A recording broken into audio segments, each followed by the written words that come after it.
we are recording, because as is the joke now, I always forget to hit that button. Hello, my friends. Welcome back to the Krieg Dominion. I'm Omar Krieg, your Lord and Commander, and host only of this the third episode of whatever we're calling this. I think we're just going to go with Star Wars one-shots, question mark. And the question mark reference to the fact that this may or may not continue past our current, I don't know, jaunt through the woods. I am joined, of course, by Grimdark James, Darius, Kane, and Fohammer. Yep, everybody say hi. Before I give everybody a chance to say what they want to say and meet and greet and all that, I have two quick announcement thingies. One, the lesser of the two, is, of course, in Star Trek Online, I am attempting to put together a fleet there representing the Krieg Dominion gaming community, channel, Discord, Twitch, whatever. So if you're interested or curious in that, hit me up on the Discords, and of course, ! Discord in the stream chat or in the video description below is the Discord invite. Come join the server, come hang out. The second thing I want to announce is I am currently running a poll on the Discord server regarding the next big tabletop role-playing game show that I will be running.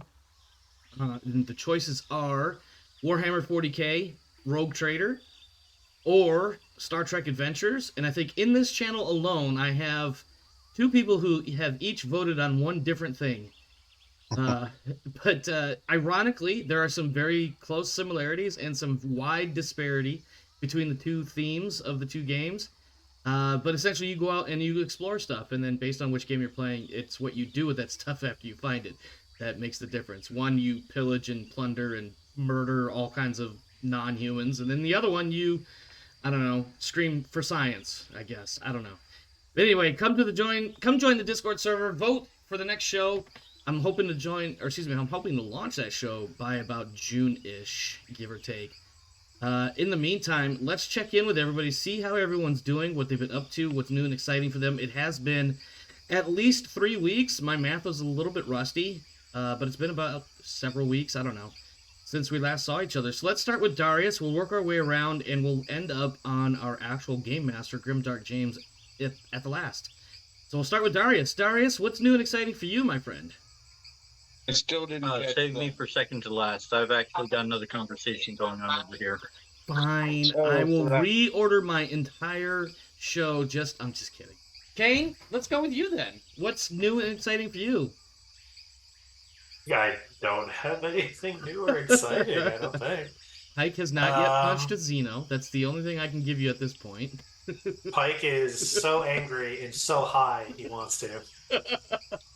For those that don't know, I'm of course referring to Along the Frontier,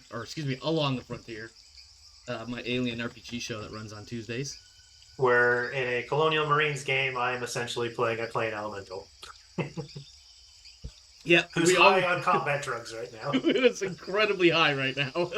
Yeah. And he might be about to commit war crimes. Nah, that won't happen. It's not on Earth.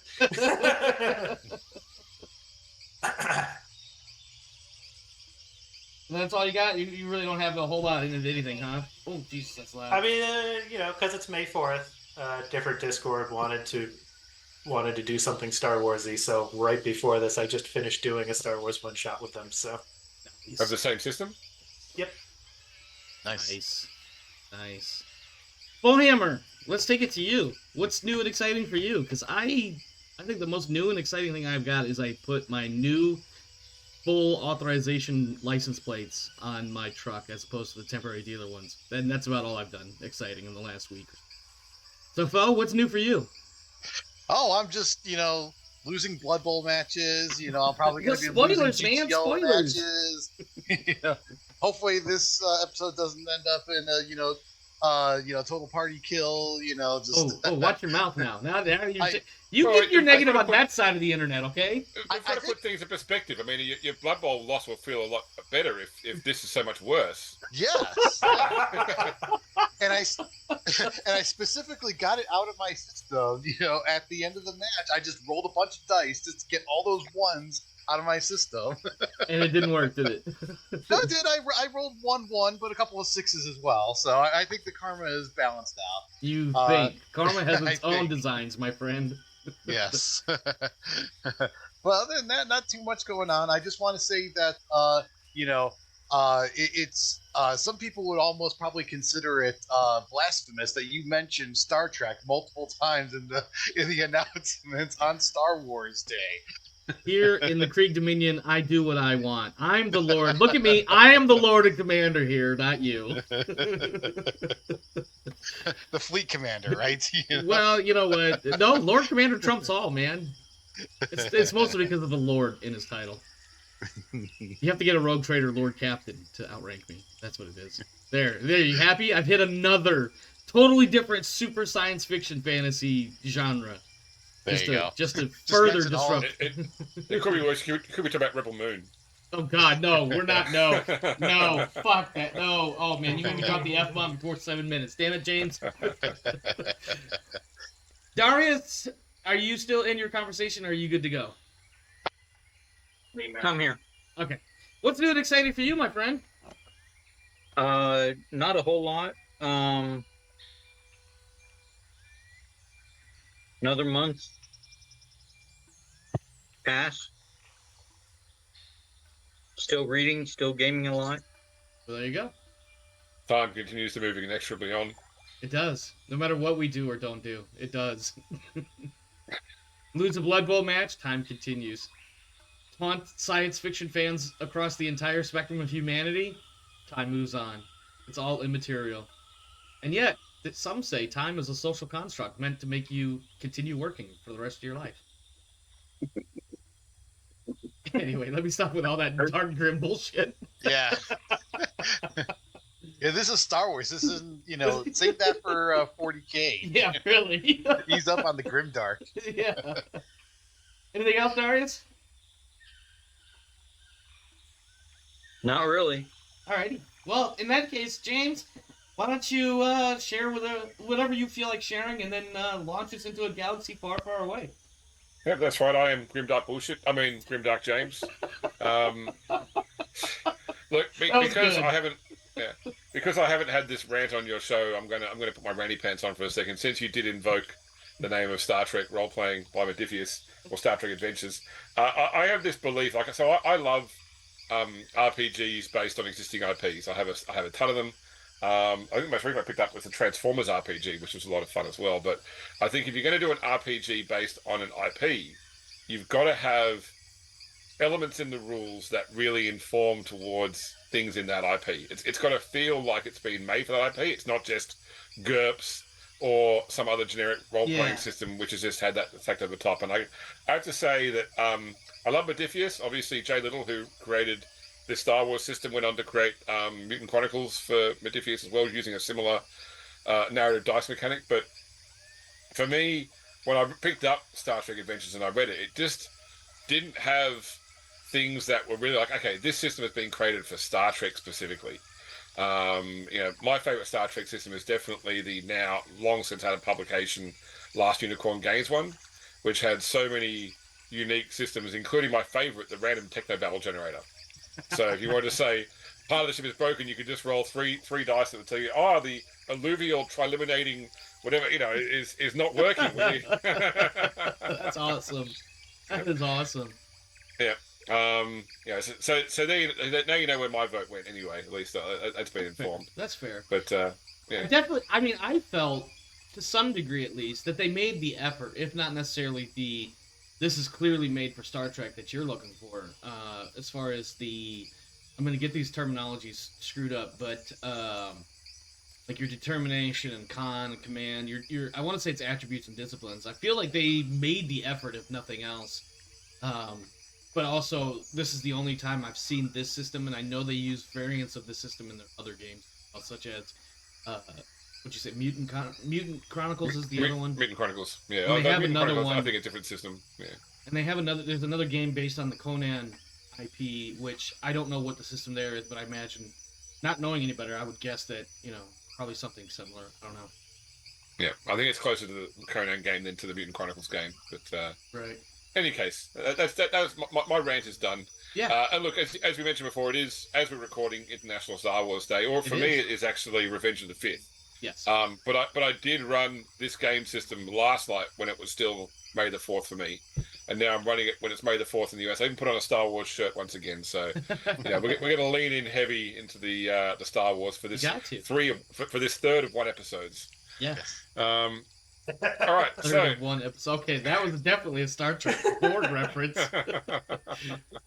Listen, I just want to make a note that I'm not the only one violating the rules of sanctity and specificity. Wow. That's right. I've trodden all over the Prime Directive, that's for sure. Nice. James, go ahead. Take it away. Let's play this game. All right, so I think when we last left off, we were staring down a group of geriatric clones. Millennials. I'm sorry. That you had found in the Blackwind crater while exploring for the base of operations of the Veiled Sorority.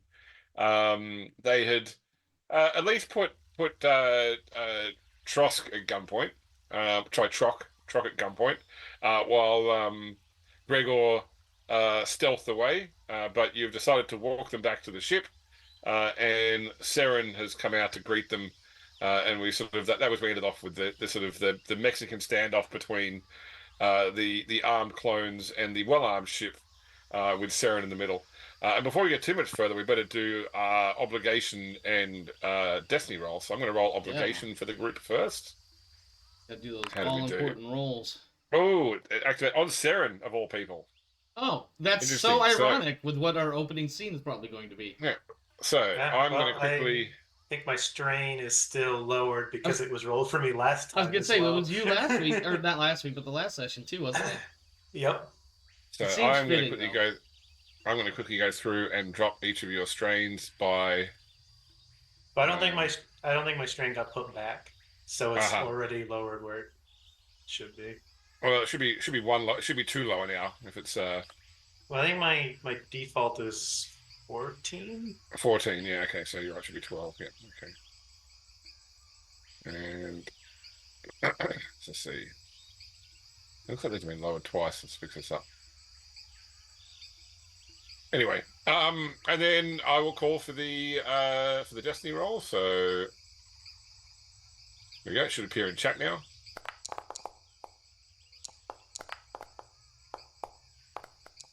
If I'm reading these right, this is not looking good. No, okay. No. The dark side is. The dark side is strong. We all rolled dark side. Jeez. Yeah, all right. Phobodi's luck from yesterday into this game, it turns out. Yeah. Well, I mean, no. If he had brought his luck from yesterday, he would have had the double dark side. That's right. You would already be dead. Jesus. Wow. Did I change real fast? And I'm only because it was been a few weeks and I didn't write it down, but maybe I did and now I can't find it. Did I actually make a second XP expenditure since the last session? Let me see, because I need to go. So first off, there's been a major update to this Foundry mod since we last played, and it looks like because your XP is sitting at 0 available, and you've got the amount of XP you would have from 2 sessions, so it looks like you did spend it. But I need to go through and fix up. What did I spend it on? I see my piloting space is up. Yeah, it looks like you put it on Galaxy Mapper, Rapid Recovery. I think they're two of the more expensive ones you bought. Oh, yep, that sounds right. Okay, so I did spend. Okay, because I remember I was trying to get somewhere with something, and I decided I was going to kind of focus as much as I could on piloting shit. Yeah. Okay, sorry for that intrusion. I just wanted to make sure, and I just happened to think about it, and my brain doesn't work very well sometimes. No worries. Yeah, so I think that what dialogue we had so far, I think that one of them had sort of like seen Seren in panic saying, the Jedi have come for revenge, and then the leader talking down. But I don't know, had Seren actually started to try to defuse the situation? I think it was just sort of the standoff was where we ended up. I rolled that charm. Oh, that's right. In order to make this a friendly, relaxed conversation instead of a threatening one or a scary one. Okay, and you got the success with advantage. Definitely. All right. See, guys, this is what happens when you leave the previous episode with 0 light. Did we? That is. Yeah. I know when I Yes. first logged on to Foundry, it had us at 5 dark. Uh-huh. Yeah, that was what it was in the last session. That's yeah. Yeah. Okay. Okay. All right. Game on. correct. All right. So yeah, like they have, based upon the one success and the one advantage, they have sort of like, lowered their weapons to a low ready, and they're looking to Seren for some sort of. Well, one of them sort of says like, what are you doing here in the crater?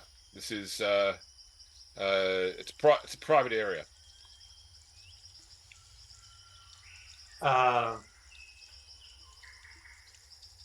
We're looking to learn about Pirate Queen. So you're here for the sorority. Yes. What do you think, boys? They sort of look back at each other.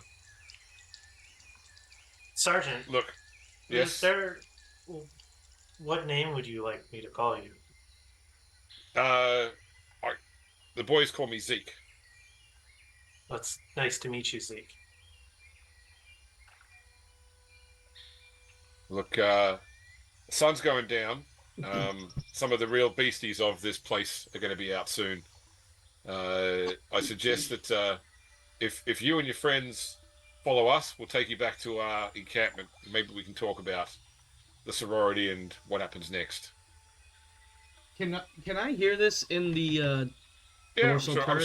sure there's like some sort of comms or external something? pickup. Yeah. Or But Seren, and I'm gonna say this on like internal, so it's not loud to everybody. And I'm gonna be like, Seren, we're probably best in the ship. Maybe they should come to see us, or not at all, for that matter.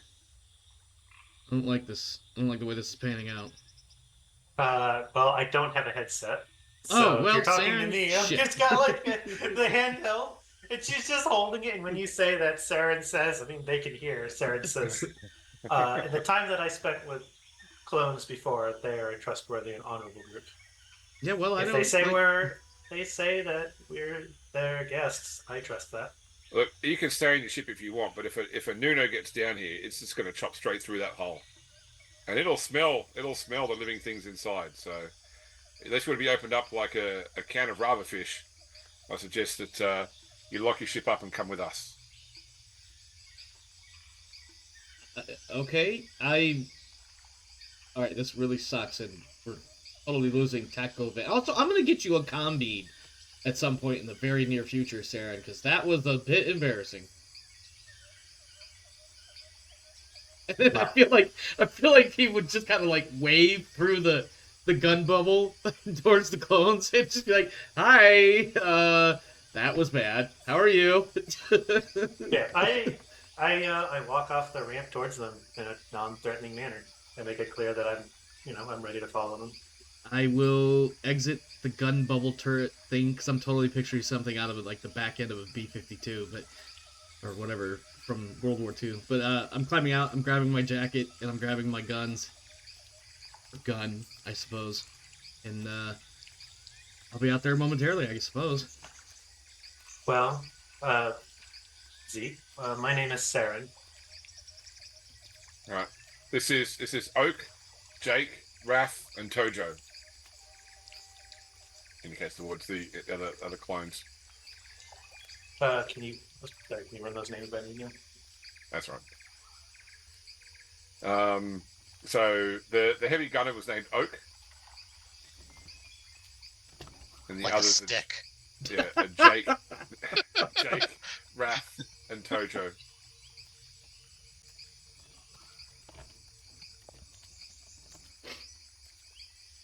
No, it's good to meet you. It's a surprise to meet you, but it's a pleasant one. So Trokk will just kind of chime in here. So what's the place, Aaron? You don't want me to hit them with the stick? That It totally sounds like No stick? no stick. Okay, save for later. if if you start a fight, I'm sure they'll finish it. And if they weren't here, if they didn't want to fight us right away, if there was going to be a fight, they would have just attacked you. Can we fight something soon? Maybe. I don't know. Trokk's going to turn to the clones and be like, you guys can in here. Is there anything, worth hunting that's not going to, kill us? Or at least not be too dangerous? Well, I mean, I think that's bored. Sorry, go ahead, James. There are several native species on this planet, including several predators. But I said, if it's a Nuno, you want to be running the other way. Maybe a Thalo or a Galva. You could probably you look like a puff boy. You could probably take one of them. One of the other clones is like, tell him what a Nuno is, boss. And he's like, imagine a crustacean the size of a starfighter. Trokk don't like crabs. Oh, come on, crabs are great eating. And I think that's when Feylon comes out and that's all he knows of the conversation. He's got like his duster draped over his shoulder and one hand kind of resting on the butt of his pistol. And he's like, oh, but what are you talking about? Crab meat's usually pretty succulent, no matter where you go in the galaxy. I don't know how that works, but that's just the way it is. What do you got against crab? Come on, Trokk. Listen, guys, we need to feed this guy. Otherwise, he's going to get ornery and want to bash things with his stick. Well, we've got food back at our camp. But is it Trandoshan food? It's pretty much rat packs. I mean, I'm okay with that. I've eaten some pretty crappy things in my lifetime. But that lizard, that Trandoshan right there, raw meat. I've noticed raw meat is the best way to keep him from bashing things. Oh, one of them says, I think we've got some dehydrated stuff we can pull out. All right, that works for me. All right. On the walk, I'd like to just make some general small talk, see if they're willing to talk about anything, like, ask them, like, what legion were they from and stuff like that. So they refer to themselves as First Platoon. They were, in the Clone Wars, they were assigned to a Jedi commander. They were basically, they were here fighting the Separatists on Selakami during the end of the Clone Wars, and they pretty much just never got picked up. And got abandoned here and have stayed here ever since. They were originally full platoon strength, but the problem with accelerated metabolism is that they're now effectively men in their 70s, and not all of them have survived to this point. And they have basically become soldiers of fortune. The sorority, merely their most recent employers, not as they don't consider themselves to be members of the sorority. They were just basically hired to keep an eye on the crater and to drive off anybody that might be looking to do harm to the sorority. But for whatever reason, they decided that chatting with you guys is a better decision than engaging in a straight up firefight with you. Although one of them seems very not very gun shy, very gung ho. The rest don't seem to feel the need to start a fight if a fight doesn't need to happen. I also want to try and feel out on the walk. Like I remember, like the one that was like, "Hey, it's a Jedi here for revenge," and then Zeke was like, "That doesn't make any sense" or whatever. Try to feel out like, do they hate the Jedi, or did they hate the Jedi after everything that happened, or So how do you ask that? Let's see. I have an idea, but it's not going to be very good. It's going to be Feylon's smart-ass way to ask. Hey, remember all those guys with the glow bats? I think Seren would ask just sort of bring up the topic of the Jedi by saying that I'm not sure how much information makes it out here, but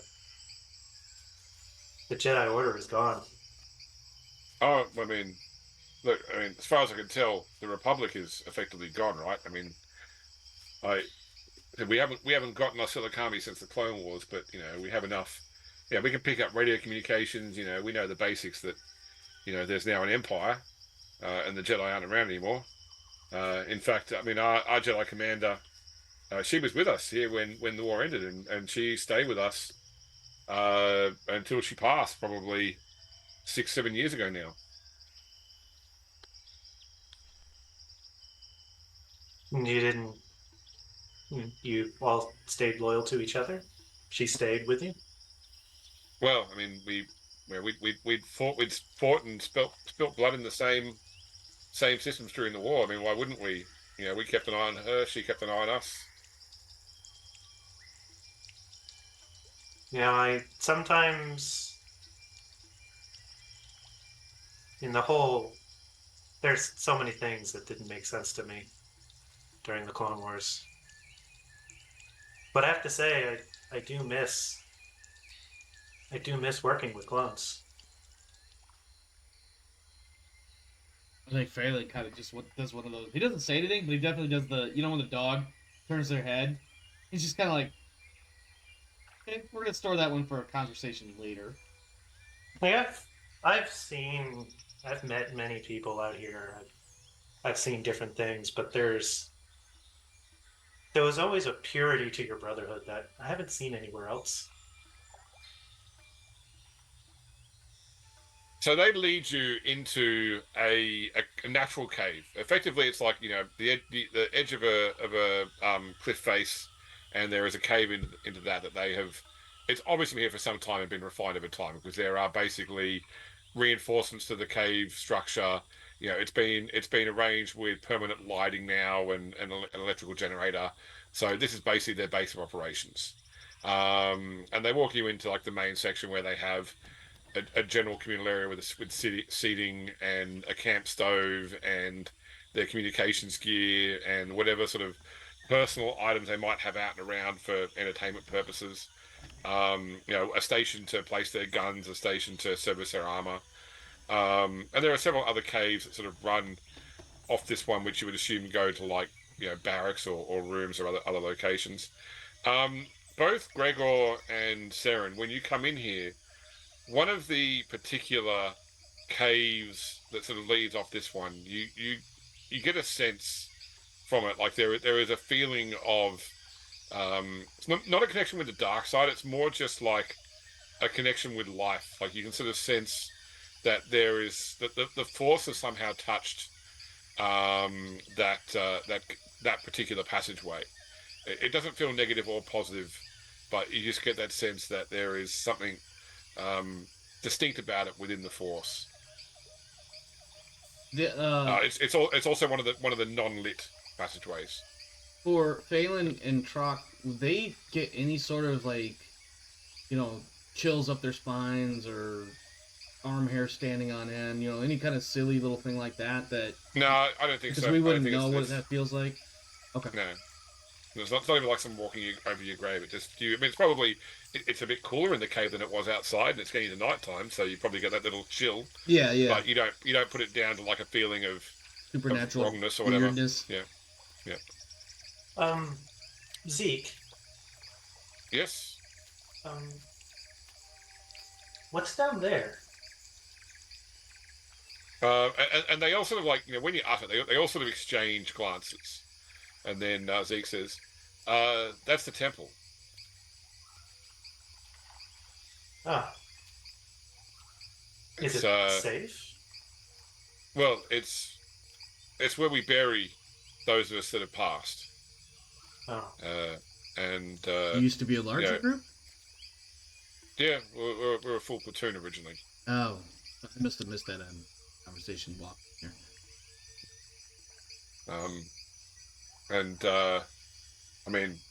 Master Lyra, she was buried down there too. We don't really go down there much, just to occasionally pay respects to those of us that have passed. I see. Well, if you would prefer, then I will leave it be. It just is like a tentative feel out. She says, I sensed something. I thought I was. Well, I guess there's some more glances among probably 4 out of the 5 clones. You get the impression that one of them's a bit hard of hearing.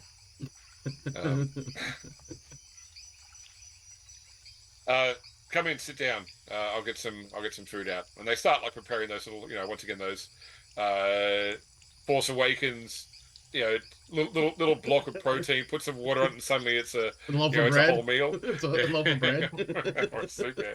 That's it. I think Trokk would kind of turn his nose up at that. Well, one of them digs like some jerky, something to jerky out of like a camp. So it's like it's been salted, so it's not like pure proper raw meat, but it's like it's still meat. Still it's meat. Better than nothing. Okay, It's still a meat yeah. product. Okay, Trokk will accept that. Yeah, if there was like nothing even like relatively like meat is fresh-ish, he was probably just going to go out and try to hunt like some small game or something. But considering he's not that familiar with the planet, I think he's just going to reluctantly accept that. Feylon's got half a mind to go over there, put her arm around Trokk as he's nibbling on the jerky and be like, "So, crab meat, super delicacy, super delicate, soft, tastes really good. I bet you could take one." I've had it before. Upsets my stomach. What? Really? You?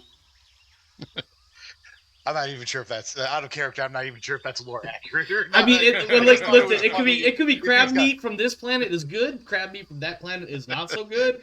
Crab meat over there gives you the runs. So you and I both have kids. We both know that you can like something one day and then think it's the worst thing the next. Yeah. And sometimes sorry, go ahead. I was gonna say, I'm sure Trokk would like it a lot better if he killed one of these giant crabs first. He'll make himself like. Yeah. And sometimes it just simply matters what color dish it is served on. That it has nothing to do with the food or how it's prepared. It's the color of the dish. Yep. Anyways, I don't really have a whole lot to offer in return for your generosity, but I am a doctor. I don't know if you want me to take a look at anything. I'd be willing to. No, I mean they'll all come forward. So they've all got issues relating to old age, but not things that I mean, I'm sure you can give them stuff to help cope with it, but you're not going to reverse the situation where they are in their twilight years effectively. Yeah, for Weren't they Seren, it's also, the act like- of generosity. and aren't clones like force aged a little? Not forced, but like forced aged a little bit. Yeah, they age faster. Yeah. Well, so I mean, so that they were aged up to effectively like mid-30s in the space of a few months. They age naturally after that, but it means now we're now talking about Now they're 20, being 30 in the years 50s. after. Yeah. Yeah. So they're well, it does say they're in the 70s here, so I guess they must have also aged at a faster rate even after that. So, but, they've got nearsightedness, bad hearing, issues with balance, etc. But when push comes to shove and they need to sort of get crazy, they can still become a cohesive fighting unit, and they still know all the tactics because they still have the minds of 30, 40-year-old men. So Yeah. Yeah, Seren will certainly look over and give them give them advice or tips or tricks or whatever to try to make things a bit easier for them, and if there's no real injuries to treat. So, what's your interest with the sorority?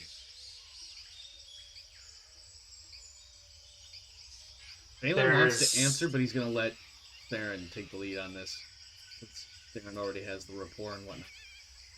There's, I suppose, an unsurprising bounty on their leader. And being where we are, out here where we are, just trying to survive, it's credits we need to not go hungry. Fuel ain't Oh, cheap, okay.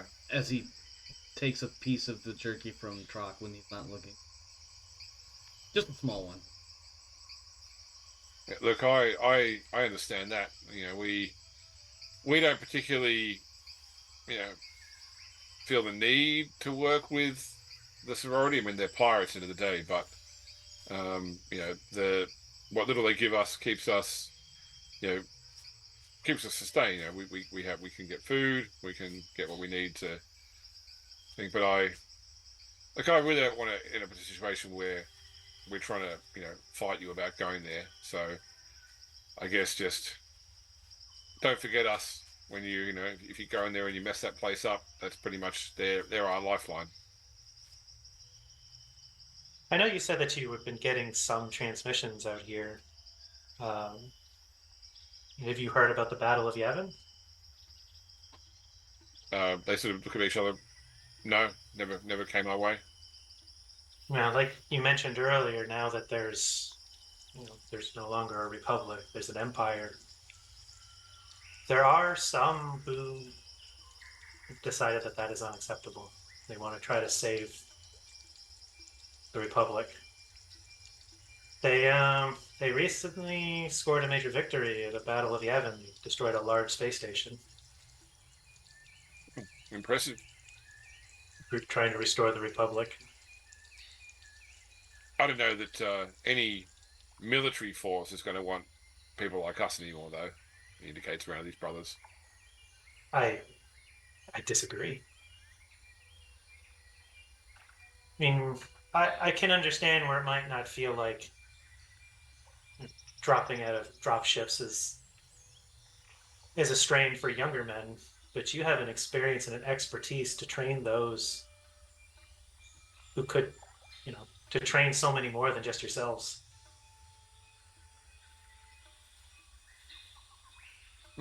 Interesting. I mean, look, we're still sort of stuck here, on Selakani. So I don't know where we find this particular group you mentioned. Well, wouldn't take much to get to somewhere else. You have a ship. I'm not saying we have to take you anywhere. It's not terribly difficult to leave this planet if you look in the right direction. We don't really have much to offer you. I mean, they said the sorority gives us what we need to get by, but not like we're saving big sums of money here to pay for a trip off world. Have you heard the term company store? I don't know anything about this group, but it sounds to me like they're paying you just enough to keep you coming back for more, which in the long run is not going to help your group whatsoever. If you want to do anything and you need money to do it, you're going to want to get out from under their thumb. And as you noted, they are pirates, regardless. I mean, I can only speak for myself, but we could, if there's no problem with the others, we could take you off-world at no charge, and I'd be willing to leave you with the credits I have. She's getting a little generous. We can get you off the planet. The credits, that'll be between you and her. There's a sort of an uncomfortable series of glances among the clones, especially from Zeke to the others. You get the impression that maybe this conversation is going down a path that isn't in the book. Really well, no. It's more a case of, they largely think as one, because they're a unit and they respect their sergeant's views, but by the same token, they've also got some deeply held beliefs that, Zeke, like having this conversation in front of all of them, it's hard for them to then go and give their own individual biases towards the ideas being pitched. Zeke almost needs to have this conversation privately and then work out how he takes it to each member. So he's sort of looking for a way to sort of say, thanks for that. Maybe we'll discuss it at a later point, because he's not ready to have this conversation in front of his brothers right now, because they still look to him as the leader. Can I make a roll to see if they pick up on that? I mean, I'm telling you. Okay. All right. Yeah. In that case, I think Feylon is going to recognize that to some degree at least, and just kind of look at Seren and be like, "Hey, why don't we go make sure Trokk isn't eating something off of the local livestock?" I'm sure he could use some attention. Would it be? I know it's a change of topic, but would it be acceptable to you if I paid my respects to your fallen? Give me, please, I'm going to say it's a charm test here. It's more a case of like you can tell that whereas like some of them are comfortable, some of them aren't, and it's whether the comfort of the ones that are sort of overrides the ones that aren't. So I do need to make a charm test here. It will be against 3 purple. Okay. And I did last session. You told me that you gave me a blue because of my familiarity with clones. Yes. Yeah. You continue to have that blue. Could I argue a blue for the change of topic? It's that obviously they were uncomfortable with one thing, but making the shift. Yeah, I mean, this is it's from one uncomfortable conversation to the next. Yeah, just like recognizing, like, I'll change this up. You said it was 3 purple. Yeah.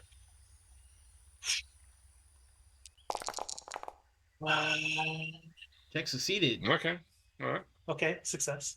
Yeah, I'm just gonna give you a strain for that because I think that it was a difficult conversation to continue in a difficult way, but Zeke sort of nods. Yeah, that's all right. Go, please. Whatever you need to do. If it makes things feel better, if you don't want me to do it unsupervised, I of course have no problem with that. No, we tend to go down there individually anyway. The silence, I think it helps.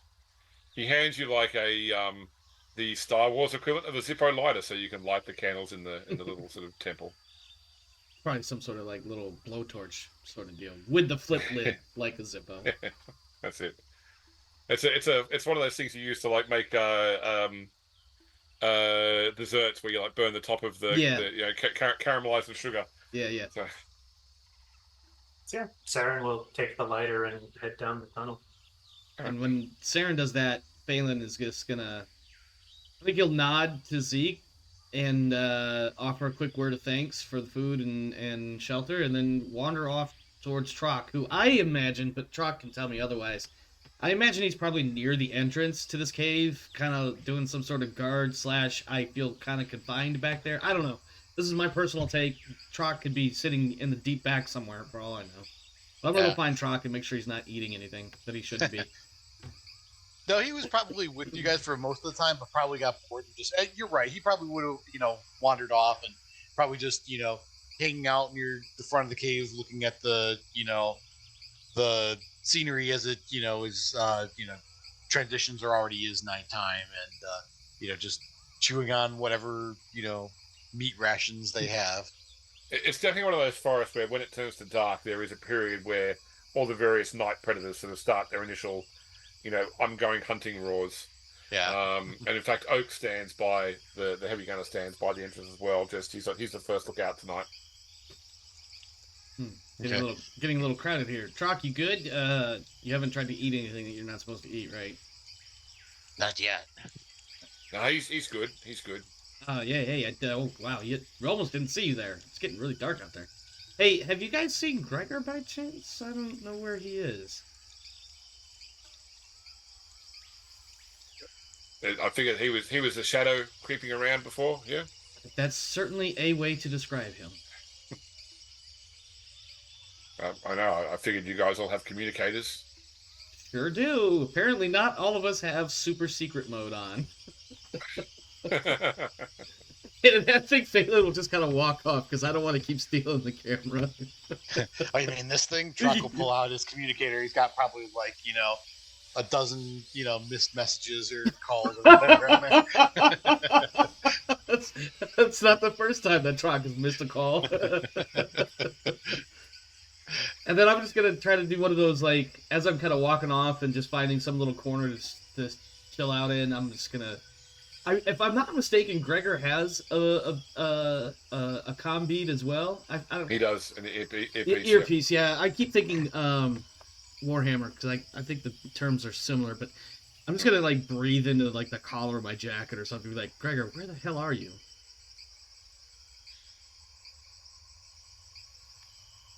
I'm around. Okay, listen, it's dark. They said something about a giant crab.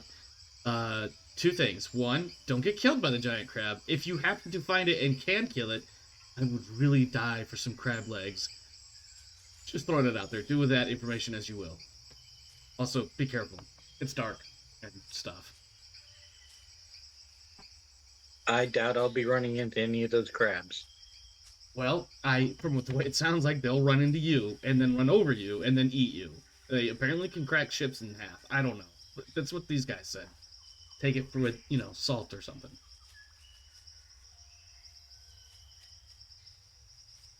And then I'm just going to go find a nice little corner in the cave somewhere that's not terribly disconnected from everybody, but I'm just going to, like, curl up and... They bring out some extra camp beds and lay them out around the fire. There you go. That works. Yeah. And I'm not saying I'm going to go to sleep unless it's story appropriate, but I think Feylon is just going to lay down and be like, wow, what a frickin' day it's been. One thing I will point out is this cave has this fragrance of 5 7-year-old men who lived together for the past 20 years. Yeah, no. With one thanks woman. for that. Thanks for not visual.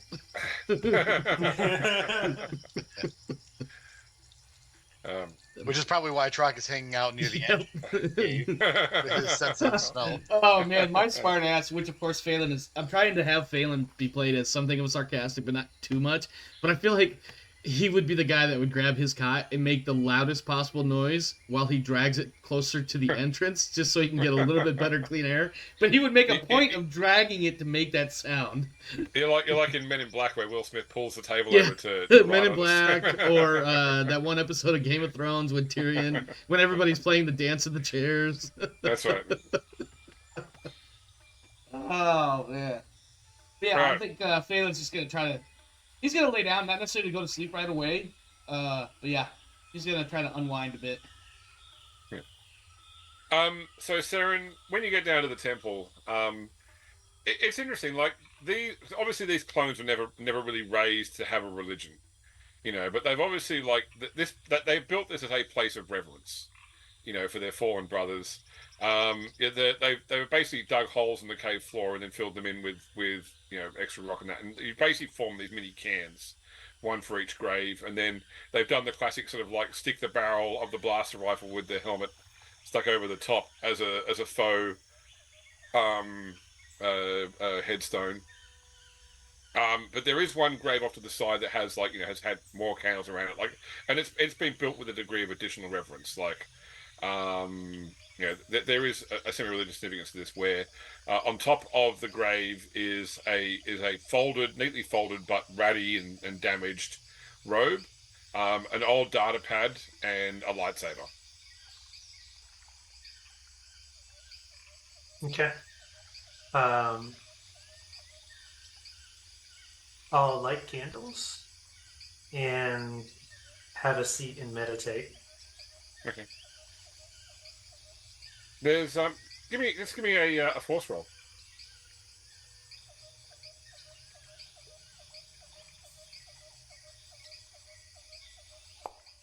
Change that. Ooh, you get the scary Jedi. And there's no light side. So trying to sort of effectively among other things, this is a place of death. There is that malfeasance that hangs where death and negative emotions come, because sometimes there has been, not all these people died through just old age. They have also died through violence, and as much as people try to turn this into a place of celebration, it is also a place of remorse, and so the feelings of the clones when they come here, and they do treat this place as they feel that death hangs in the air here too. So there is almost a degree of fear attached to this cave, and it's their fear that prevents you from reaching out. It's like a miasma that falls over whatever light is in this place. Although there's nothing evil here. It's just that fear is the overarching emotion.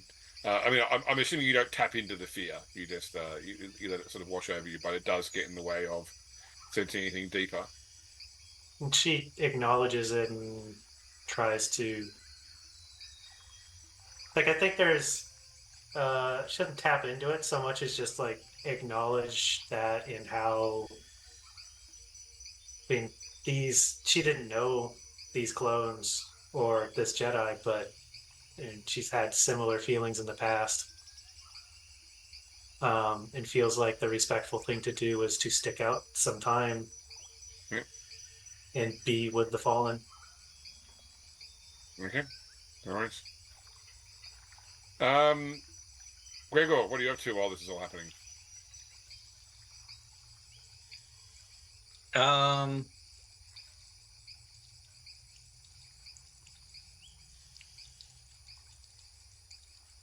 Slinging about in the dark jungle, of course. Being It's a question of antisocial. who I'm watching. He's stalking. And I think I'm going to be watching Seren. Okay. So did you want to follow down into that dark cave then? Yeah. Okay, no worries. Well, I mean, you'll see the same things. You'll see like the cairns that have been built to the dead clones and this dead Jedi. You see the pile of things on top. And Seren settle down into a quiet meditation.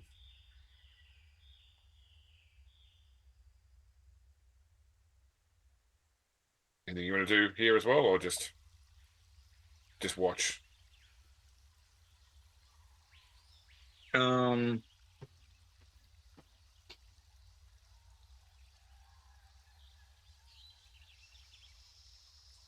Just gonna watch. Okay. And listen. Okay. As you two watch, probably after you've been there maybe 20, 25 minutes, there is a quiet sort of ping noise that comes from the data pad. Like just, think of like when your phone makes the message received noise. In Trokk's case, it makes no sound. Because he never hears it. He doesn't know how to take it off of silent. I'll walk over to the data pad. I don't want to pick it up yet, but I want to see if like the screen is illuminated, anything on it.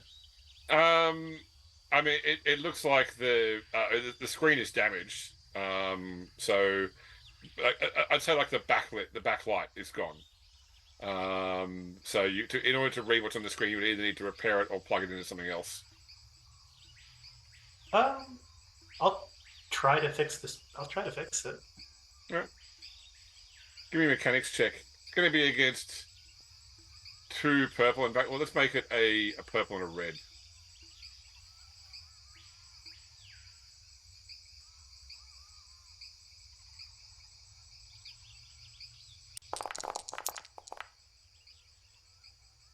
Oh, okay. You seem that to was have... so close. But we did get a light side point because James upped the value of that challenge. You've not made it worse. You just haven't made any progress on it. Is this something I feel like if I spent more time on it, I might be able to try again? Yeah, you think so? Okay. If you had tools or better light potentially as well, you could maybe get blue. Doesn't he have the slicer kit? I mean, that's for specific stuff. I'm still holding on to it, but... Yeah. This would be more a toolkit would be required to get a benefit. I have a toolkit, don't I? I do have a toolkit. I don't know if we can argue that I have it on me. It's only encumbrance. What's it?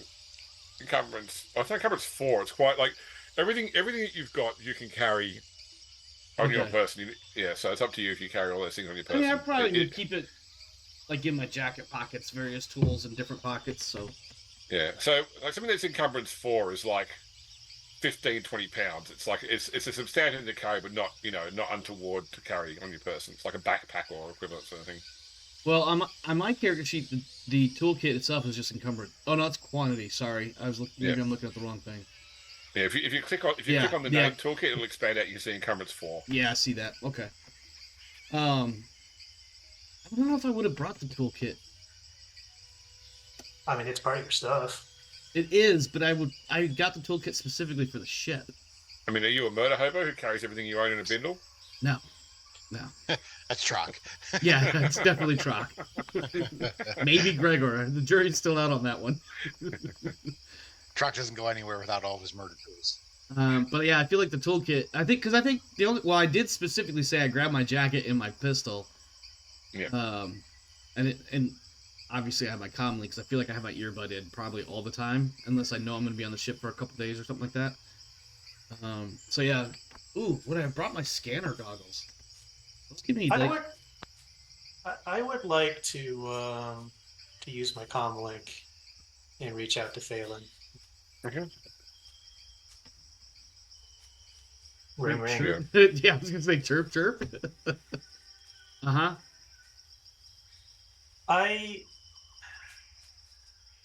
Could you give your comm link to Zeke? I mean, it's been sitting in my ear for days. I don't know if he'd want it. Okay, maybe not literally days, but it's been in my ear.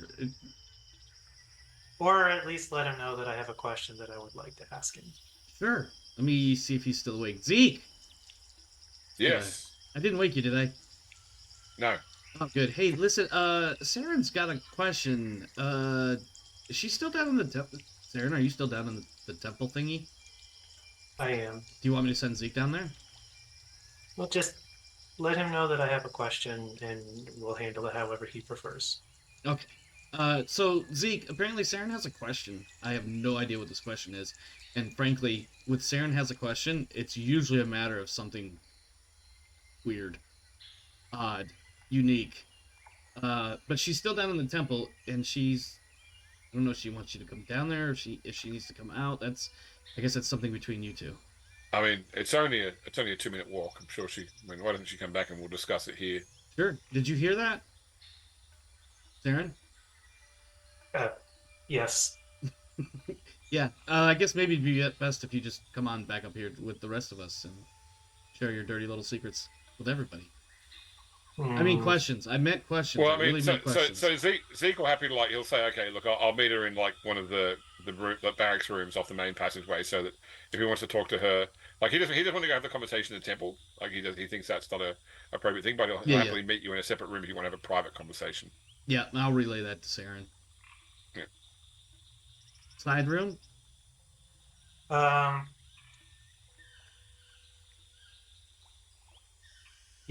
I'll go meet Zeke.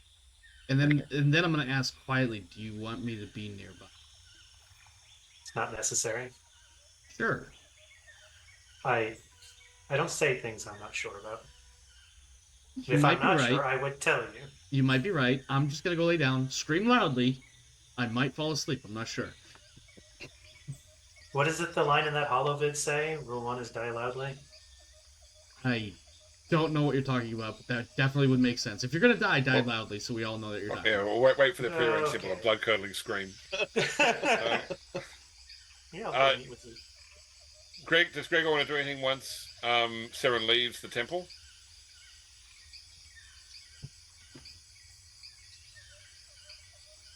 I want to pick up the lightsaber, turn it on, and see if it still works.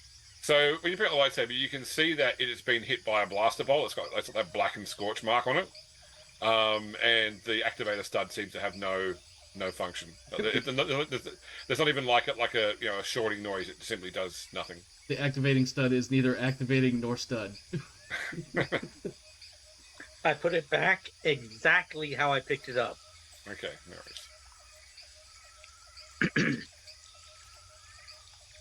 Now, are you following Seren back up then, or are you staying in the temple? I'll follow him out. Okay. Did Seren take the data pad or leave the data pad behind? I left the data pad. Okay, no worries. All right, Zeke meets you in one of the rooms off the main cave. Is there a problem? No problem. First, I wanted to apologize if I was a bit.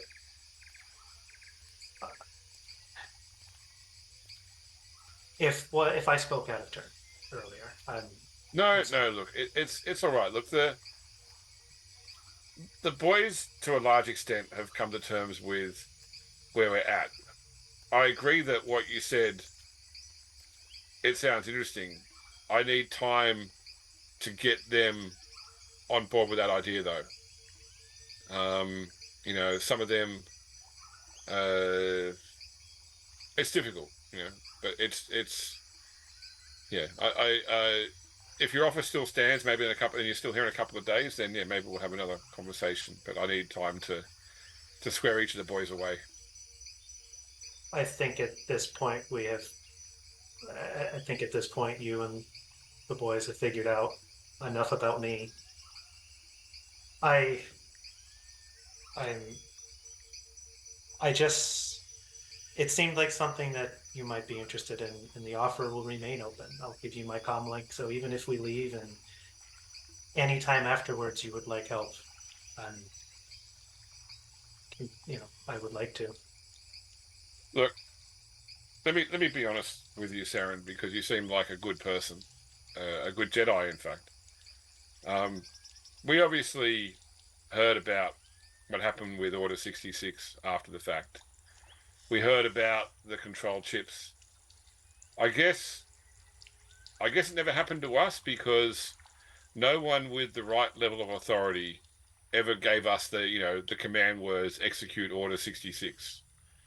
We never felt that compulsion to turn our weapons on our commander.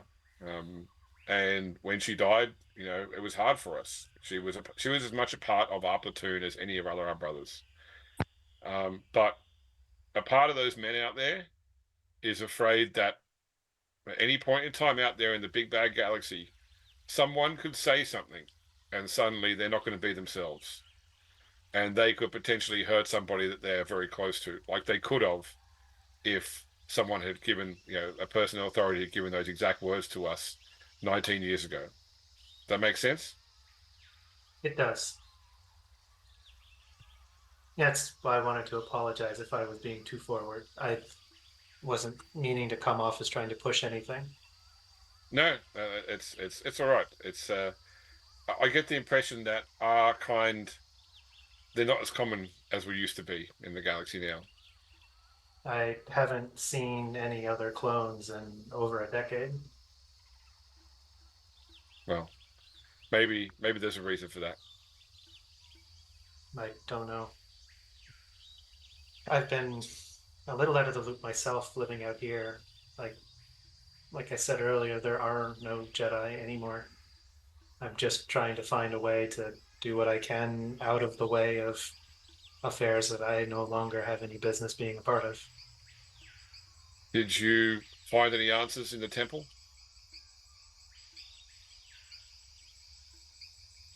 Maybe. It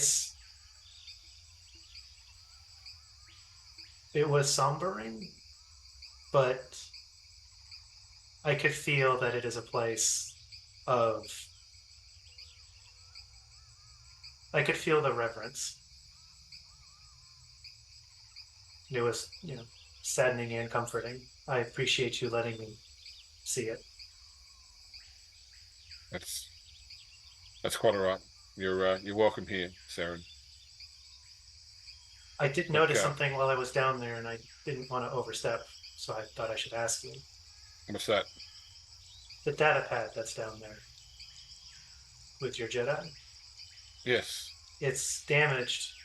I looked and saw that it was damaged, but it appears to have had some sort of alert. I don't know if you're interested in me or somebody or one of yours making an attempt to fix it and see if there are last words from your fallen friend. Well, Commander Lara, she used to get communications all the time. I think that she was trying to stay in touch with the galaxy, even from this lonely place. Whatever messages she was getting were in some sort of code we didn't understand, so we didn't feel the need to maintain it or to try to respond. We just sort of left it with her things.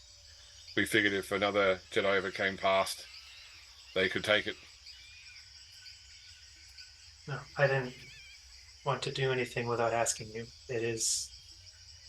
She is your fallen friend. I think if we'd asked her when she was still alive, she would have said that she would take everything she needed with her when she became one with the Force, and that whatever she left behind was the same as memories.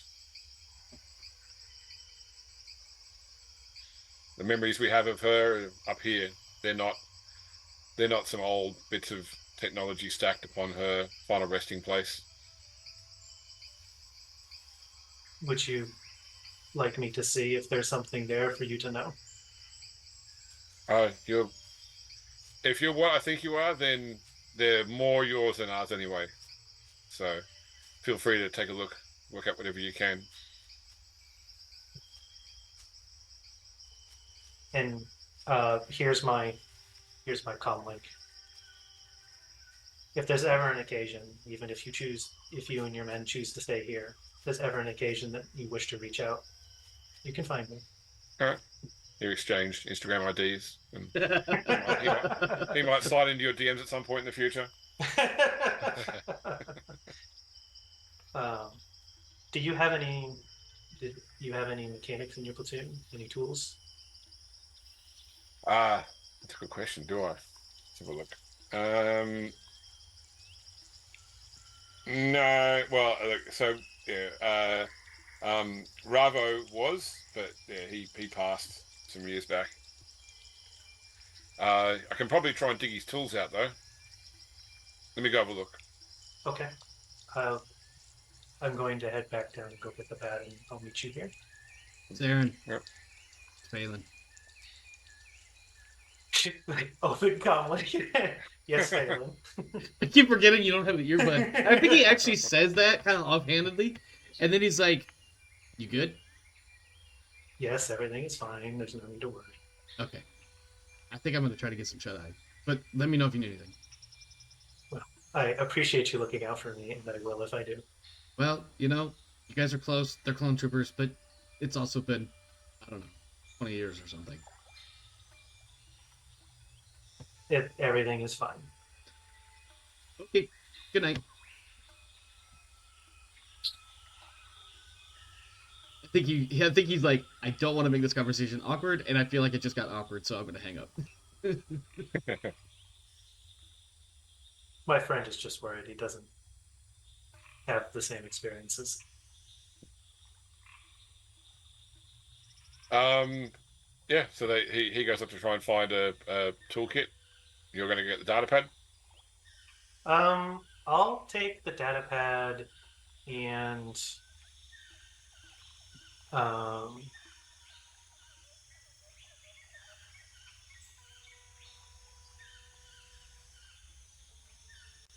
just thinking about the way that he phrased a lot of that. I'll take the data pad and the lightsaber. Yeah. So you two can see the lightsaber's been hit by a blaster bolt and is damaged. Yeah. I don't try turning it on. I can tell it's broken. And I'll go back up to meet Zeke, see if he can find those tools. Alright. Yeah, he pulls out an old clone toolkit. Grand Republic of the Army, issue 1 each. Well, one per platoon anyway. Yeah. And I'll walk over to Feylon and I'll wake him up. It won't take much. He hasn't fallen asleep yet. Yeah. Huh? What's up? Feylon, I could use your help with something. Sure. And he'll sit right up. What do you need? I'm gonna try and see if we can fix this. What is a data pad. Wow, that's kind of old. By the She way, just like gives you a sharp look and then like the tools. Gregor. Oh, Darius, yes. Yeah.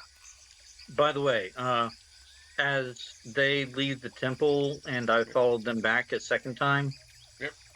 I'm not going to leave the temple this time because I know that Seren is going to be with somebody else who has an earpiece. Yep. Okay, so you're staying in the temple? Yep. And I kind of want to try meditating myself. Sure. Give me a force dice roll. Like home, you know. Yeah. He's gonna get double dark side watch. So you need to do a force roll, which you can. How did you do the roll before when you did it? Did you just do a dice, or did you? How did you do it? So there's a little picture of a D20 next to where it says public roll. If you click that, Yeah. you can do custom rolls and just roll the one force die. Yeah. So we're gonna just roll one single force dice.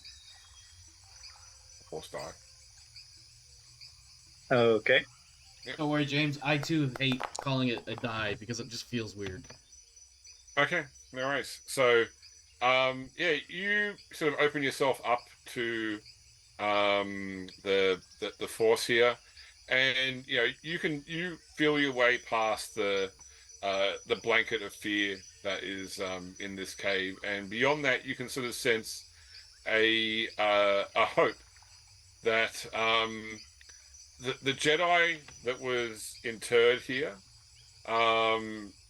she never gave up. That she had some hope that there was something that she was waiting for or in the process of doing that was going to be to everyone's benefit. It may not have been as much as restoring the Jedi Order, but it was certainly important to her and important to the Force, and that even in her final moments, when she realized that life was going, that she knew, like, deep down, the Force let her know that someone else would come and pick up the path that she had left. The one thing that you do know, like and there is a darkness which hangs here, that and it's like it's an unspoken lie among all these clones, was that she didn't die of old age or other natural causes. One of the clones here went crazy and killed her, basically, and was killed by his brothers. So whether his chip activated or whether something just got to him, he drew his weapon and fired on her. That was when her lightsaber was hit, and she was hit subsequently afterwards, before his brothers could stop him. She bared no ill will in her death towards him. She knew that these men had been harmed by the process they'd been through in their lives. But yeah, there was no remorse that the path she had stepped onto was going to go incomplete now, because the Force, in her final moments, let her know that others would come, and the path that she had started would still be completed. Okay, I will keep that up here.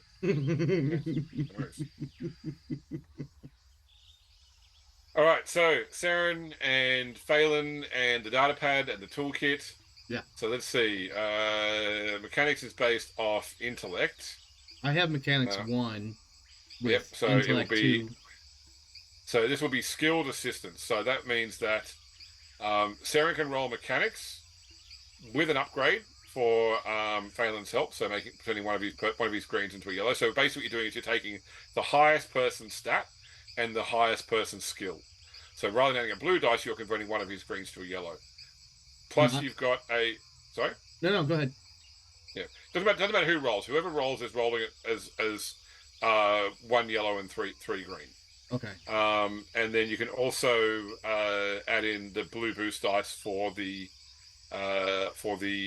With toolkit. toolkit. Yep. Are you making this roll, Kane? Yeah. I will still flip a dark side point to make it a purple and a red, because if a despair could ruin the data pad indefinitely. Sounds legit. Ooh. While you were waiting, I was waiting for you to finish describing, because I was gonna flip that light, but something's already been spent. No, you can spend a light and give it back to him. Yeah, I'm not encouraging you to do that. I'm just pointing it out. All you can't do is you can't reverse it. So for example, you can spend a light side point to downgrade the difficulty or upgrade the skill. If I've upgraded the difficulty, you can't downgrade the difficulty, but you can still upgrade the skill. You just can't do. You can't cancel out what someone else has done. Yeah, you can't directly cancel out, but you can still boost your own. Yeah. Sure. I mean, we'll still have a spare. Yeah. So you'd be. I think Trokk is kind of in the area, while you guys are trying to figure out how you're gonna do this. He's like, "Have you hit it with the stick yet?" Yeah. Right. Sounds like Trokk. Ooh, I got a triumph. Yeah. Oh, nice. Okay. Success advancement triumph. Okay. That's so amazing. You're welcome for the off, assistance. So for the success, you've got the data pad on, so you can read what's coming through. The triumph, I'm going to say that you have restored the data pad to its full functionality. It will not fail again. So effectively, you can continue to operate this data pad in the way it was meant to be operated originally. I'm going to come back to the advantage in just a moment. But what you get when you get the screen functioning again is that you can see this data pad has received the same communication every 48 hours for the past 11 years. just a constant, regular, on the same hour every 48 hours, just constantly coming through. With that being said, the communication is encrypted, and you recognize with your advantage this is a Jedi encryption that effectively all it is a series of passphrase questions that are things that only Jedi would know.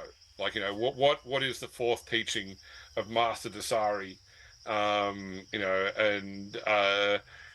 and definitely, with your three advantage, there's some double talk in here as well. Like, certain questions would lead you to give the wrong answer on the next question because you understand how the minds of Jedi philosophers work.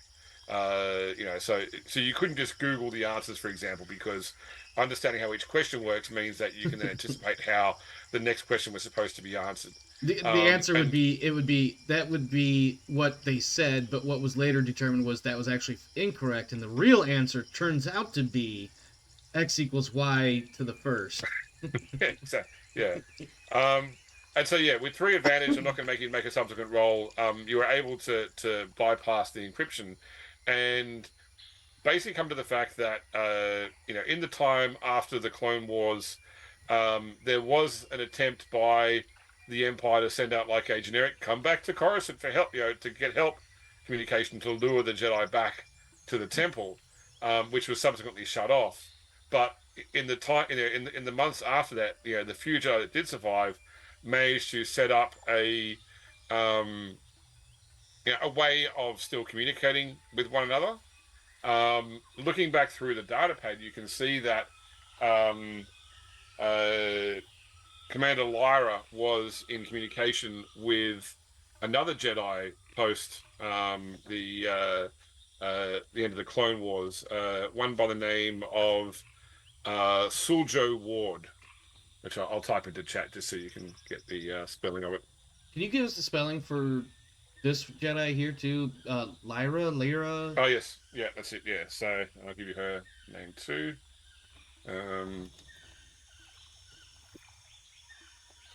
Thank you.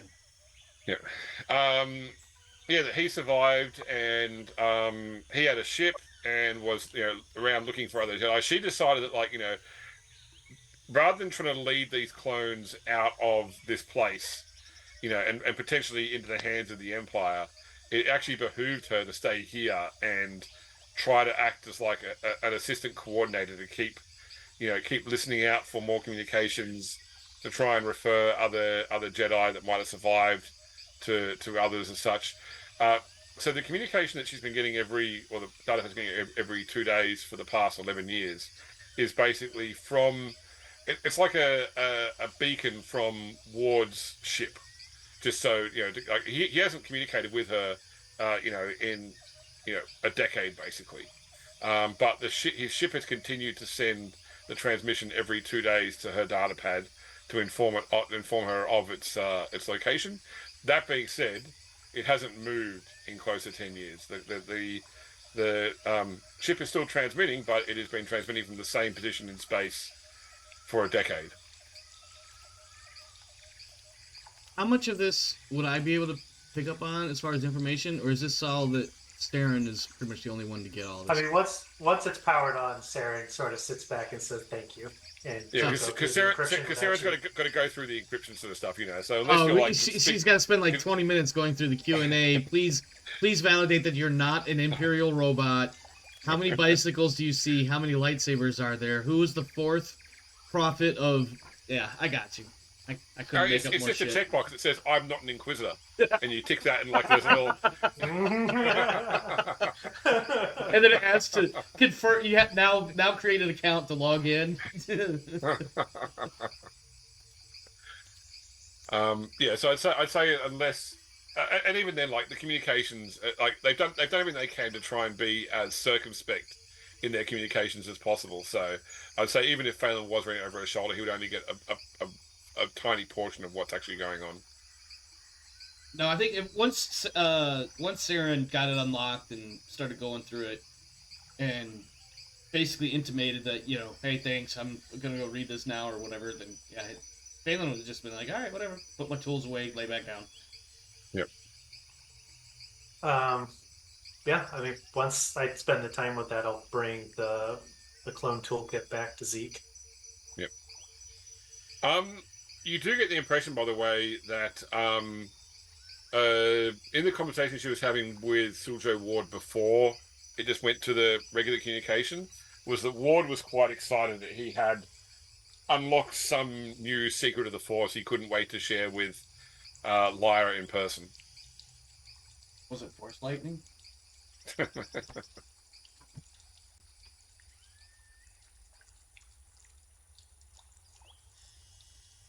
So I'm guessing if there's nothing else, you guys are happy to rest the night, are you? Yeah, I mean, I get back to tools and I go rest. I can imagine Seren's trying to stay up half the night reading and eventually falls asleep, drops the data pad, but because of the three advantages, it doesn't break again. Well, yeah, she'll go to sleep. Yep, same. I mean, Trokk is basically just waiting for the next day decision on how we go forward. One thing I just for role playing purposes, it doesn't need a scene or anything, but I think he would try to form something of a bond with. I think it would probably be Oak, the one of the other clones. Just talking about like the what game there is to hunt. Just local stuff about the planet, stuff that he would be interested in. Just trying to increase his knowledge of the environment, things that are, dangers and, what's, even basic things, what's good to eat, what things to avoid, just stuff like that. He would also kind of play into, because I mean, Trokk is a mercenary, he would kind of play into that and try to, say that, I mean, you can make a living as a mercenary, basically, just trying to, basically trying to get to him, trying to form that bond and that, get that thought kind of brewing that there's stuff off this planet that could be a future for not just him but the other clones as well. Just try to form bond there. Okay, it doesn't need a scenery. That's fine. Well, so Oak is the hard of hearing one, by the way, as well. Who would have thought the machine gun would be the one that's hard of hearing? Doctor. But I mean, he certainly he tells about the fact that the two biggest threats in terms of predators in the jungle here are there's Nunos, but there's also Thalos. Thalos are sort of large simian predators that tend to move through the tree canopy and attack from above. Strong enough to pull the legs off a Gundark. Wookiee-ish. They're animalistic intelligence. They're not sapients, well, not sentient species as such. But drop bears. Yeah, drop bears, exactly. If you're always looking for drop bears, the leap bears will get you. Coming up below. So they're the two most sort of common things that these clones contend with. And he also tells you a bit more about the what's called the Vault, which is the compound, because it's an old CIF compound that also CIS compound that the sororities moved into. That they had probably like over a dozen to the generic pirates. They're not. These guys don't really rate the pirates in terms of combat skill. Their strength is their numbers, not their training, so to speak. Although they do point out that so the pirate queen has like an entourage which are specifically like her bodyguards. Once again, all women, the bodyguards, and those bodyguards plus the queen are probably the only real heavy threat that isn't just relying upon masses of numbers that are inside the vault. Certainly, and only really Zeke and probably one other have been in the vault before to have occasional meetings with the Queen's sort of main offsider, one name of Mandy, Mandi. That the vault itself has, if an alarm is triggered, it's got lots of bulkhead doors that can be locked. It's a two-story affair. So the ground floor is mainly like barracks, and then like breakout areas, and the top floor is more sort of the command center and the landing bay and cargo area. The 2 levels are accessible by a single turbo lift, and the gun turrets are on the top level.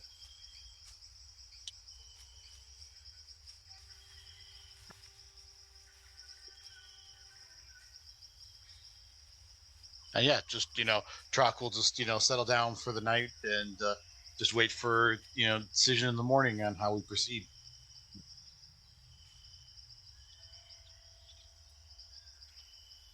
All right. Morning comes. Everybody is up. The clones all survive the night. That's a good thing that all the clones wake up and all of them wake up with their feet hitting the ground. The giant crab didn't kill us all. No. Well, I was referring more to that's my old age. Like, that's how I start my days. Well, I woke up, so that's a start. Did I'm Gregor terribly sleep old, in the temple? You're muted. Darius, are you muted? Sorry, me? No, Darius. No. It looks like he is. Oh. Oh, yeah, he is. Sorry about that. Yeah, I was muted. I will go back to the main cave and stay around the fire. Okay. So you basically slept with the others overnight. He's not going to sleep in Yeah. the haunted temple. Come on now. He's scary, but he's not that scary. Yeah, it might have led to a few nightmares, that's all. I think as Feylon is getting up and kind of getting situated, I want to kind of feel out these clones to see, like,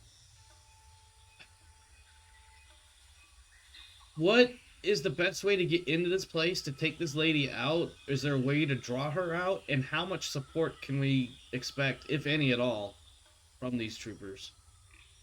How much, like, what can we do to persuade them to our side of the fight? So, I mean, the issue is that they still have a degree of honor, and they've been paid to, like, not so much protect, but just sort of keep people away from the vault, from the base. Yeah. So they're going to sort of turn a blind eye and let you go in there, but like for them to then go and like also become part of that attack, it's probably a bridge too far for them. Yeah. They've given you lots of information about what to expect there. They're letting you go past. If you end up killing their employers, they'll have to find work elsewhere. But they like you enough that they will not stop you, but they're also not going to. Yeah, I think Feylon will recognize that he's starting to butt up against that line. That if you cross it, now you're just going to really piss on things. So he's not going to cross that line.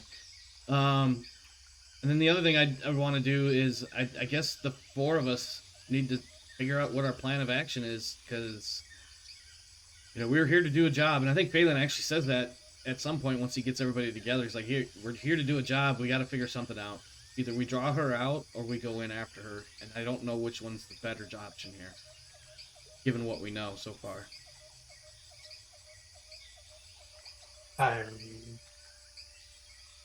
Yeah. Seren is just listening. You hear the opinions of the 2 murder bunnies. I feel like that should be a t-shirt. Just a bunny with like an angry face on it and a sword. Yeah, I think Feylon will go with that too. In the art style of Happy Tree Friends. There you go. I don't know that one off the top of my head, but I can come something close, I'm sure. I think Feylon is going to be like, kind of in agreement with Seren, and just look over at Trokk and Gregor and be like, ideas, please, because the only thing I'm coming up with is run and shoot, and I don't think that's very effective. Well, this is what ostensibly the 2 of them do for a living, so. Agreed. Please. My idea is not going to get us very far. We might make the front door.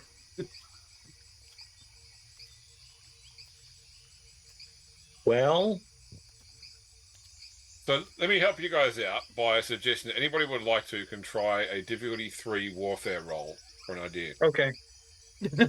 Wow, he didn't hesitate at all. I have nothing. I have 2 triangles in warfare, so I don't think that's going to be helpful. If we would like to do this as a group effort, Seren is actually kind of good at warfare.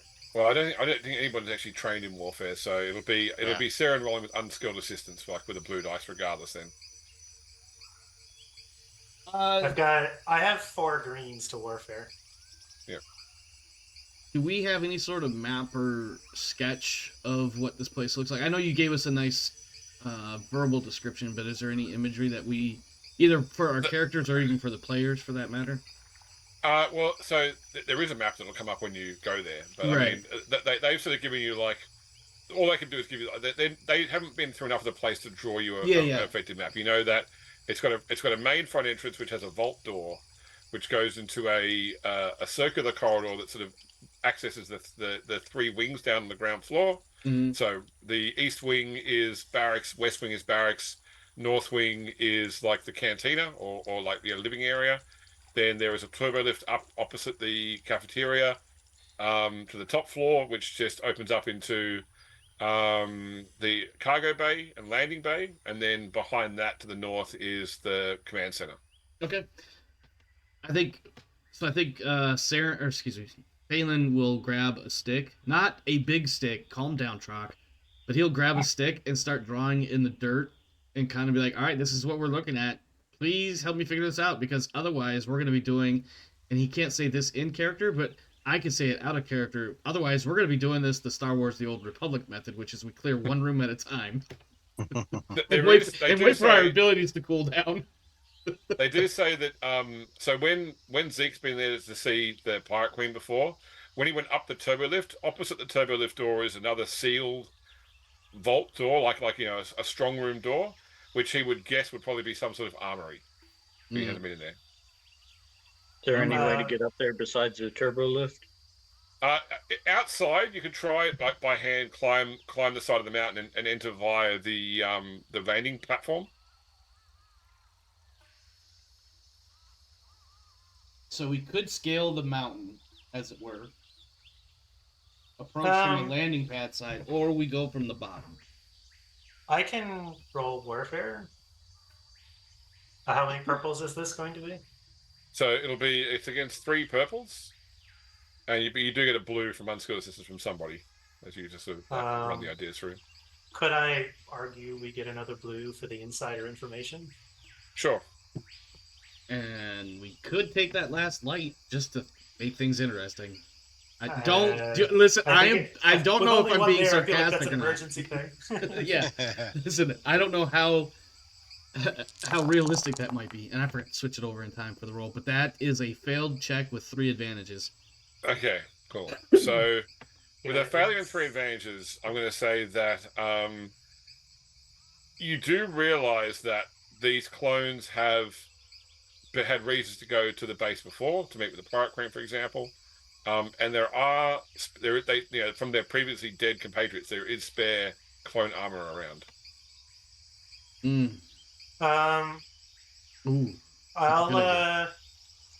Okay, so as this thought occurs to Seren will look over at the rest of the group and say, continue talking, I'll be right back. I will continue gesticulating with this stick and a couple of different ideas I might have in a non-idle animation sort of way. And yeah, I'll look for Zeke. Yeah, you find him. I mean, I'm going to assume that like Zeke was probably here for this conversation, well, so he can sort of tell you if an idea you have is outright bad. But yeah, I want to like pull him to the side. Yeah, because this seems like a pretty sketchy ask. That doesn't seem like there's a lot of great ways for us to get in there, but some of your brothers have had occasion to go and be inside. I didn't want to ask in front of the others in case this is absolutely not, but some of us could wear the armor of some of the Fallen. he sort of like rubs his chin and thinks, that could work. I mean, your Trandoshan friend won't fit into our armor, and you obviously couldn't talk because there's no female clones. But 3 of you could certainly look. there are some good things and some bad things here. First off, we only have the one suit of sergeant's armor, so it's going to appear to be three of the boys going in there, which I think will get you past the front door. I don't know it's going to get you all the way to the Pirate Queen, but certainly it would stop you from walking into a outright ambush. You have some stuff under your control, and let's face it, our armor is better than just plain clothing. I thought maybe asking you to the side. I didn't want to, in case it's something that you guys would not, if out of respect. I understand, and look, once again, if Lyra taught us something, it's that there is a lot, a lot less importance in the things we leave behind. No, I suppose my thought right now then, unless you see a glaring flaw in it, is the three of us wear clone armor. We have somebody here who is a decent talker. And we bring the Trandoshan as a prisoner. I knew where this was going. I was waiting for it. Oh, great. We're doing Get Help, aren't we? Yeah, pretty much. Basically, look who we found in the jungle, taking the prisoner to the Pirate Queen.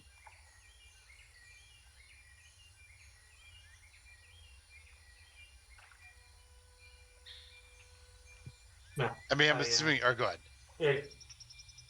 If it sounds like it's okay for me to take this idea to the rest of the group, then. Yep, that's fine. Hey, when you come back, I think there's probably a scene where Trokk is probably arguing with Feylon, because Trokk has had a great idea of how we lure the giant crab monster to the pirate base, let it just destroy the whole thing, and then once it leaves, we go in and take the Pirate Queen's mask and just, bring it back. Oh, and I think what you hear when you come back is Feylon exasperatedly, great idea, horrible idea in execution.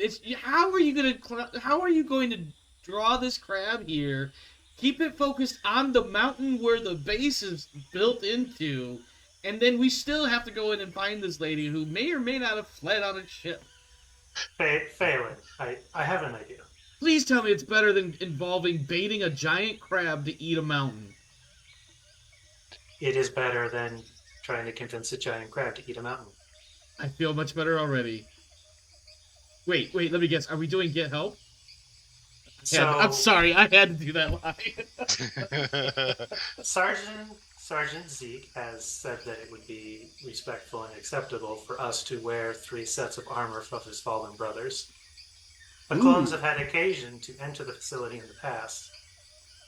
It might be a bit uncomfortable for you, Gregor, but I think we can make it work. And Trokk, how do you feel about being put in binders for a little bit? Yeah, I don't know if that's Feylon laughing or if it's just me. Please tell me your response to this, especially my shooting down the giant crab idea. I think Trokk is just gonna kind of glower at Seren at this idea, and he's gonna kind of like mull it over in his head for a few seconds, and then he's gonna say, "When we get inside, can I hit things?" I think it'll get us out of the killing field of the front door and into the facility itself. And I don't have a plan to get up the turbo lift, but I'm sure at some point they'll notice and you'll need to do something about it. Just bring my stick with. Yes, I'll put it in my back pocket. It fits, right? Feylon? Yeah. You'll need to curb your enthusiasm and try to speak more like the clones. A little measured, a lot less rambling. Right. Have you met me? Rambling is my thing. That's my shtick. That's my appeal. And I'm asking you to have a little self-control. He's saying just shut up for once in your life. Did Trokk actually say that? Yes, that's in character. I think Feylon looks at Trokk and be like, You put more than 6 words into a sentence. I'm impressed, big guy. No, I will not shut up. I will not go quietly into the night. I like this plan, though. Also, haven't you heard? Clone Trooper armor is like back sealed. So just keep in mind, the more words that come out of your mouth, the more likely you get a blaster bolt. So If it's coming... Okay, you know what? I don't like blaster bolts unless I'm shooting them. But, okay. All right. Gregor, what do you think? Is Gregor with us in this conversation? yeah, he came to sleep with us. He's here for the meeting. Okay. All right. I just wanted to clarify. He came out of hiding. Yeah, I've dropped stealth. He dropped stealth. Gregor, what do you think? I think it's a decent plan for getting us in. I'm just worried about how we're going to get up the turbo lift without raising alarms. Well, we got that slicing kit, yeah? Yeah, I can try to slice. I can also, if that doesn't work, I can try to use some of these tools. If only we had an astromech. I heard about a couple of them being some really tricky guys on a computer system. Like once we get in there, we can generate options that don't involve us standing in front of turrets pointing down at us. I think we have a plan. We dress up like clones. We take the big guy as prisoner. We don't quite lock the binders on his arms. And we get inside and we figure it out from there. And if anything goes bad, we throw the Trandoshan at him. That sounds like a plan to me. Zeke gives you a can we quick also crash get course armor? on. Can we also get arms to go with that armor? Yeah, definitely. Blaster rifles. Yeah, that'll have to fit in order to fit the aesthetic. They'll each give you blaster rifles and laminate armor. Excellent, because I have no skill with heavy range. Well, yeah, if the gun's big enough, you don't need skill. I love it. I love it. That should go on a t-shirt. Yeah, if you can't tie knots, tie lots, as they say.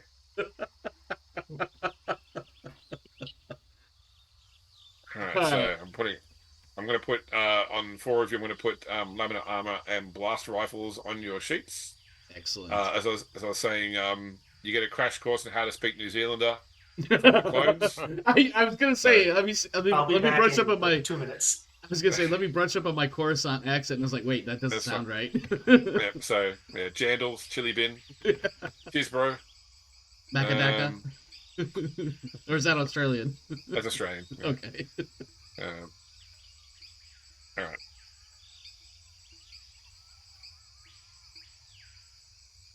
Cool. So you might want to. I put the gear on your sheets. Right. You can change your armor to by unclicking where it's got equipped. Unclick the armor in your current armor, and then click the laminate armor to turn it as the armor that's set for you. Well, I've managed to drop my encumbrance from 14 to 12. Yeah, I'm going to assume you're not carrying some of your regular stuff with you, though, for the purposes of this bit. Like, I think even the slicer gear is quite heavy. The slicer gear is encumbrance too. Yeah, so I think you need the slicer gear. Well, that's a good question. So I suppose there's not much that Seren can leave behind to get her encumbrance down. Yeah, she's going to need to leave behind her med pack and her workshop manual. I mean, the workshop manual I'm sure is fine to leave behind, but I think that the question is she leaving behind the workshop the med pack as well, or is she going in encumbered? I don't know. I'm sitting at 12 with a threshold of 7, and yeah. So you would need to, if you left behind your toolkit, that's 4, brings you down to 11. Oh yeah. Yeah, scanner goals are 0. Well, just leave your heavy clothing's got encumbrance of 1.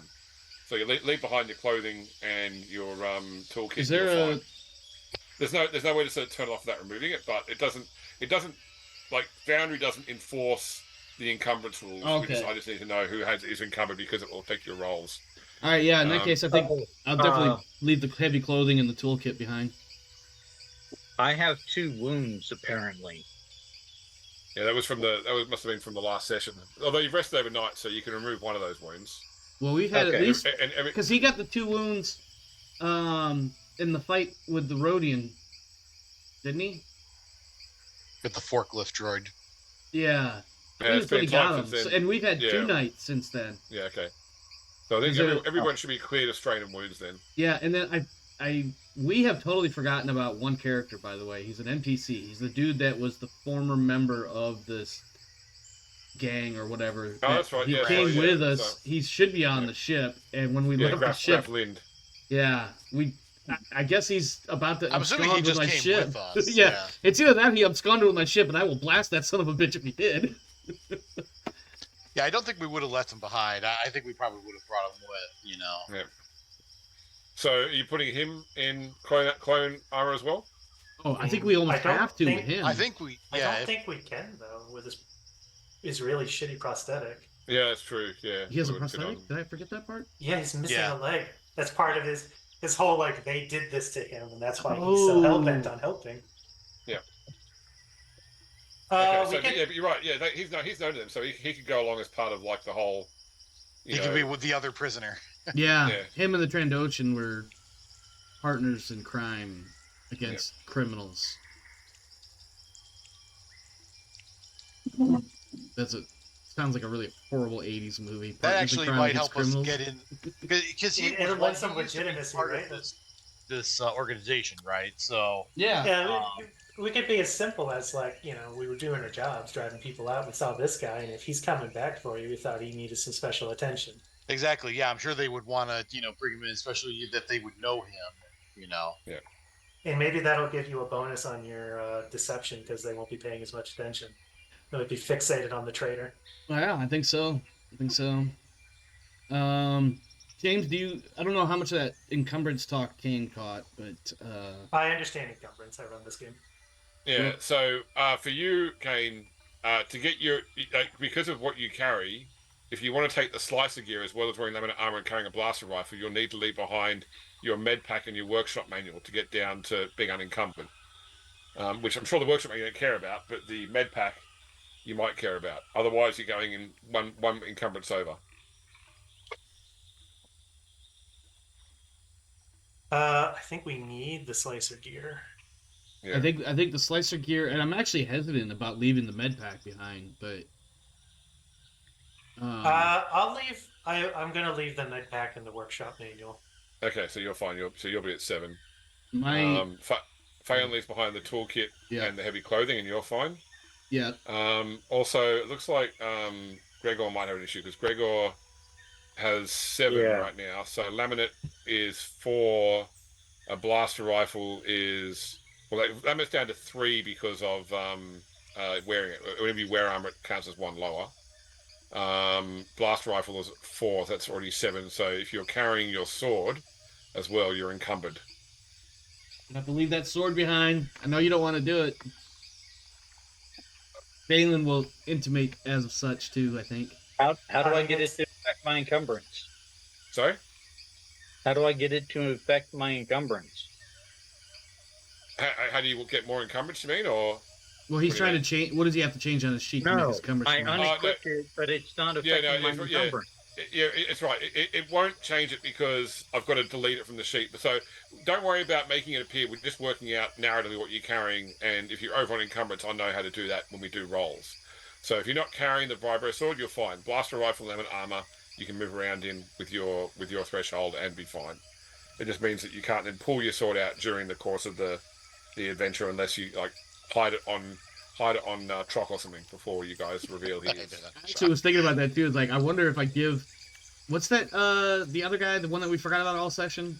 What's his name? Graflin. Graph. Yeah, I was wondering if we give Graf my trench coat and just like load the pockets with extra shit that we want. But then we Yeah. take the chance of losing it too if we don't do this right. But Well, my suggestion was going to be that, obviously, Graf and Trokk are, the prisoners, and I'm assuming that Trokk is not going to obviously have his, narratively, he's not going to have his, his stick on him, his whatever it is, the gaffy stick or whatever. Yeah. But so one of you would have to like carry. Oh, this is his weapon. We found this guy, and this is what. yeah, he I can had, do that. I'll do type that. thing. Yeah. I was And going to that's fine if say, you cover that. is that 'cause you can something just drop that we it when the fight starts, basically. Yeah. I Yeah. feel like we should have Gregor carry the confiscated arms so he can keep carrying his own vibro sword. Especially since Phelan's going to be the one who's talking, and I can just point That's a blaster at the back of these Yeah, two. that makes sense. That's what I was 'cause gonna we say. Is that it he was can what's bring his like name, the sword. And it's just like they can say, oh, this was Graf's sword, but it's it's really his sword or whatever. But Yeah, that makes sense. I can live with that. And then I guess I'll talk us into You're a gonna really talk? bad situation. If you can't tell my confidence. like you always do. Yeah. Ironically, two other people here were here with me the last time I talked us into a bad situation. All right. Graf wants to still keep and conceal his holdout blaster on his person Okay. because, like, he feels a bit unsafe about going there with none of his weapons and having to rely upon someone to give it to him if things turn to shit. I So guess we it's can. the smallest form of blaster. I guess we can put it like at the small of his back under my jacket. Yeah, I mean he wears robes, so like he Okay. can quite easily conceal his blaster. All right, I think we have a plan. All right. Anything else we need to do before we head out? No, the clones wish you the best. I give Zeke my Yep. credit chip and tell him if something goes badly, I want to make sure that you boys have this. Well, thank you, but look, I've worked with Jedi long enough to know that you guys can handle yourselves quite all right. I'm sure that whatever the Vault will throw at you, you can handle. Did he just call you a Jedi? Seren, we so need to talk when we're done here. We have things to do, Phelan. That sounds like a Jedi ready? thing. I'm leaving. Let's go. I don't know if I want to have this conversation here. And I would have tossed 100 credit coin or whatever to Zeke and be like, I know this isn't much, but at least one drink or something on me, because you guys have been pretty cool for us to stay here. All right, thank you once again. Deduct 100 credits from my growing stash of 1,100 credits. And right. I guess we'll head out, and I will definitely jab Trokk in his kidney, wherever the kidney might be on a Trandoshan, with the muzzle of my blaster rifle. Just hard enough to let him know that it was not a mistake, but not enough to actually hurt him. Yeah. He's like, oh, my bad. I just realised something I had not done with your Coke. I need to give them vision. That's probably why you couldn't see stuff before. Professional, Phelan. Oh, yes, professional folk. Like that? I have the prisoners. He has the weapons. Lead us to the vault. All right, off we go into the jungle. Right. So, it's hot in here.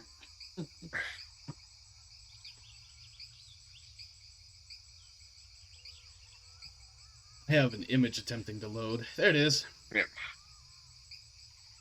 Wait, why isn't the music stopped? I said stop. That's better than sound. Okay, so effectively you have just come in. I'm going to pause a sec. You've come in through the south here, which is the entrance out to the wall of the cliff is along that side there, basically. Yep. So when you're looking at these tokens, see how this token in front of you has two blue marks on it. Mhm. So that's indicating that's two people. So these are minion groups. So a minion group is treated in combat like one single opponent. You shoot at it in one, they shoot back as one, but it represents two people. So if you did all its health in one shot, you actually just killed two guys with like a wave of blaster shots, basically. Yep. Should be able to see there's doors to the north, west, and east. So I'm going to move you up here a little bit as we move towards these two guards, who are a bit surprised to see the clones arriving, and one of them, a weak way, steps forward. What are you doing here, clones? This is I wasn't expecting you in today. I was half tempted to attempt a New Zealander accent, and I cannot. And I also would feel bad if I fucked it up, so I'm just not going to. Feylon, in his best effort to sound like a clone trooper, will simply say something along the lines of, caught these well, man, they would not say fuckers. Caught these guys snooping about. Figured we'd better round them up and bring them down here. And this guy looks awfully familiar. And he's going to point to Graft. Yep. Pretty sure you guys been looking for this guy or something. Where's your prisoner cell? Give me a deception roll against 1 purple. 1 purple. Normally, I'd give you advantage because I normally give you a blue because of your armor and everything. But I think that's just it's counted out by the fact that you've only had limited time to sort of learn the clone's way of speaking. Yeah, no, that sounds about right. My New Zealander is very rusty. But their discipline's only 1, so there.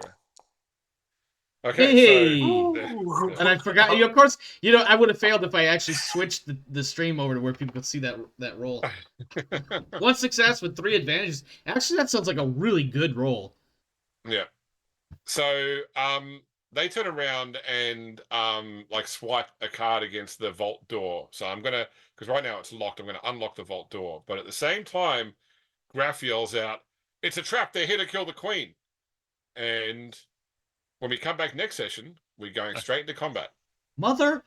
I think he actually starts to say that, and that's when the credits start rolling. It's right on the fucker part. Yeah. God damn it. I knew this guy was a fucking problem. Yeah. Fucking knew it, and I forgot. And I even was like, oh shit, we forgot this guy. Let's bring him along with us. God damn it. You fell for my trap. Yeah, he's definitely felt that turning you guys in was the best way to get back in the organization's good graces. Yeah. As opposed to hiding out forever, where you guys have just mutually agreed to stay. Fuck it, we're done. Destiny roll, sorry. Let me go and do some awards, some XP. Another 20 XPs for everybody. Done. Excellent. I am going to immediately. Let me see. 1 times it's the next level times 5 for a class skill. Yes. Next level times 5 plus 5 for a non-class skill. Correct. Yeah. So 0 going to 1 is 5. With the non-class, so it's 10. So that will be a 1. And then 2 times 5 is 10 plus 5 is 15. Hey, James, can I talk you into giving me 5 more points so I can suddenly be able to shoot twice as better than nothing?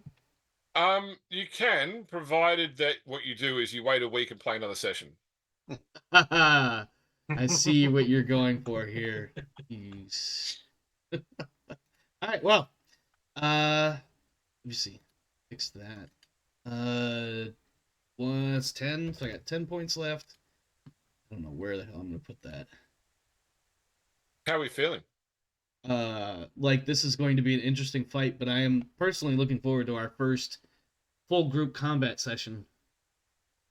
That is true. Yeah. The last combat was just the 2 of them, the 2 murder bunnies. Against one droid and a person running away. Yeah. Yeah, and they got banged up for it too.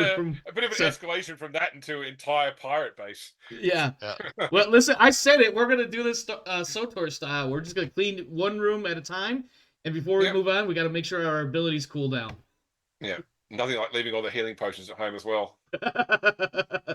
I have 2 stim packs. You've got stim packs. And I'm still a doctor. I'm still a doctor. So what I'm hearing is, I can treat you. You're just not gonna like the way it feels. Yeah. Role play heavy session, but that's good. It's I like that. I really enjoyed the role play this session. Yeah, I personally I enjoy the narrative side of a role playing game more than like D&D, which tends to be dice heavy. So yeah, not to knock on D&D or that play style, but because sometimes there's definitely times when I just really want to rip shit apart too. But yeah. Certainly, my Star Wars game last night was 6 players, of which only 1 person has more than 2 presents, and it was a very role-play heavy session once again. So, no combat. Yeah. But I think, Darius has been with me probably the longest as far as my internet role-playing on this Discord / channel. But yeah, I think I've always had a predilection towards a more narrative focus than just rolling dice left and right. Yeah. I'm definitely excited to start and I have a blaster rifle, and I finally have ranged light. Well, actually, I probably should. The rifle fond or light or heavy? Heavy. Well, I guess the other 10 points is going to go to heavy. Well, I've spent my experience points, boys. You spent your entire time at the range at the there.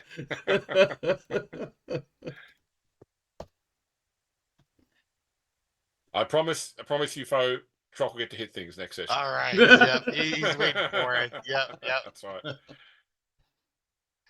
Trokk, I think the first thing we're gonna let you hit is that fucking Is two-timing bastard. I was already Give me my thinking about jacket how back. I was already thinking about how I want to do that. Maybe I want to pick him up and throw him into the other guards, or maybe I just hit him with the stick so hard that he flies into the other just guards. beat the guards with his body. There you go. Yeah. He's really Do a hoping Wookiee to style, do rip his arms off, and then beat the guards with his arms. Dual wielding former compatriot arms. Yes. Oh man, James, I feel like that was a really good session overall. Thank you, Yep. my friend. Thank you. You're welcome. So as I said before, Darius had certainly expressed some interest in exploring some more stuff to do with the Force. So I wanted to like throw some breadcrumbs in there. So if we ever get through this first session and decide to do more, that that there's some stuff to work with there. I like that Force, but the Force stuff added in, and I didn't want to take it away from the two characters that are definitely Force leaning, because I had initially expressed some interest in a Force built character, but trying to stay away from it. But I was definitely like, man, damn, I kind of want to go in the temple now. But I'm like, nope, I'm gonna stay being a sarcastic shooter pilot type. But man, I really wanted to go play in the tunnel or in the temple. Let the Force wash over me. When I was running when I was running this game session last night, like it's 6 players, probably I reckon 5 of which they're not huge. They've watched Star Wars, but they're not big Star Wars fans, So and it's 4 girls, 2 guys in that particular group, and I was describing to NPCs as being Corellian, and I told the players their characters knew they were Corellian because they had the yellow stripe on their pants, like not the red blood stripe, but the yellow stripe the Corellian spaces do. And one of the girls was like, "Oh wow, Han Solo's costume choices actually make sense now." But I realized there's relevance to the fact he's got a red stripe on his pants. So, Oh. Well, anybody have any final comments before we wrap? Not one recording. I was certainly not closely watching the time and didn't realize we were pushing up on 10 o'clock already. Yep. Darius, you got anything? I've sorry. kept Foe up late 2 nights in a row. It's okay. He doesn't mind. And we like a tired foe. He's not able to think straight. He has young children, so he doesn't get to sleep in either, though. So I know what it's like. Yep. All right, Darius, you got anything before we head out? No. Kane, foe, anything? No, it was a good session. This night session definitely went better than last night's session, as we alluded to. So Trokk didn't even have to roll a single die the whole night. Whereas last night it was all he was doing, and he failed. No, he rolled 1 die.